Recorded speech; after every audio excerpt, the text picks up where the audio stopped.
पुढच्या बातमीकडे वळूयात। Ahmedabad air India विमान अपघात प्रकरणासंदर्भातली बातमी। अहमदाबाद विमान दुर्घटनेबाबत एआयबीचा प्राथमिक अहवाल समोर आलाय।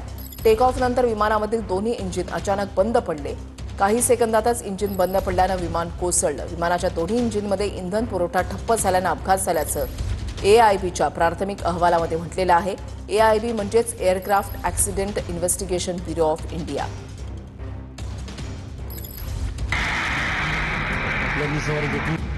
अहमदाबाद विमान अपघाताची काय कारणं? एआयबीचा 15 पानांचा प्राथमिक अहवाल समोर।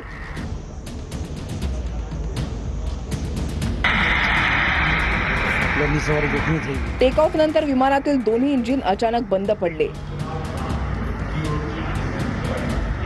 विमानातील दोन्ही इंजिनमधील इंधन पुरवठा सुद्धा अचानक बंद झाला। इंजिन पुन्हा सुरू करण्याचा प्रयत्न झाला पण तो अपयशी ठरला।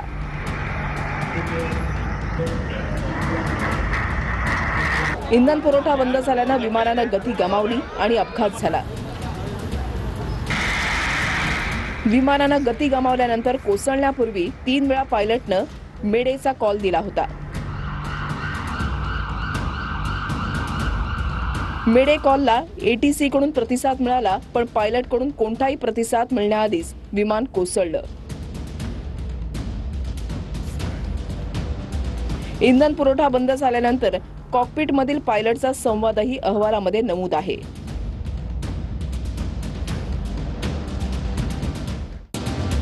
विमान अपघातावेळी 2 पायलट मधला संवाद। पहिला पायलट: तुम्ही इंजिन का बंद केलं? दुसरा पायलट: मी काहीही केलं नाही। पहिला पायलट: मेडे मेडे मेडे।